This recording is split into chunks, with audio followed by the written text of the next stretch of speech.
بسم اللہ الرحمن الرحیم۔ انسان جب وصیت کرتا ہے تو وصیت اس کی زندگی کا نچوڑ،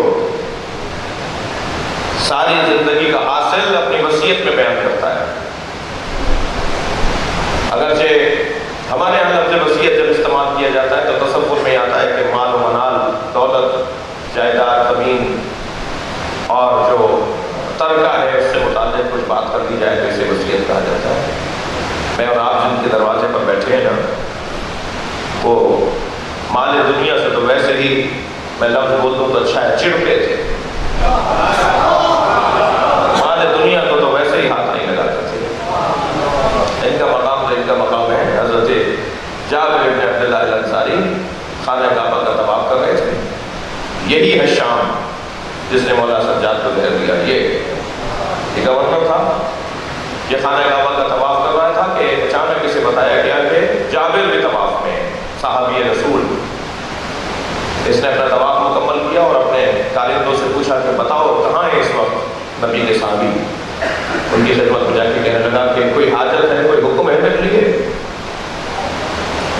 میں فلاں گورنر ہوں، میرے لیے کوئی حکم ہے؟ جابر نے کہا کہ میں اللہ کے گھر کے سامنے تم سے کیوں مانگوں؟ سلمان بن حضرت محمد وآلہ۔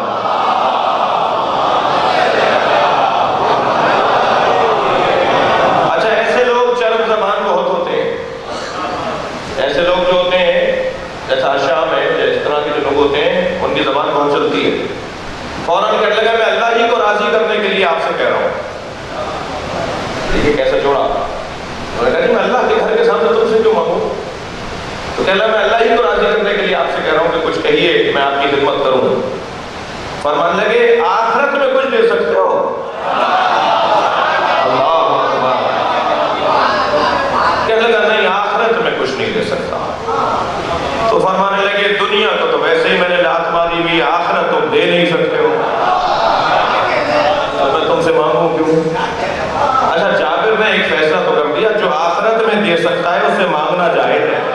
آپ ہمارے لیٹسٹ ویڈیوز کے بارے میں جاننا چاہتے ہیں تو ہمارے چینل کو سبسکرائب کریں اور بیل آئیکن کو پریس کریں۔ شکریہ۔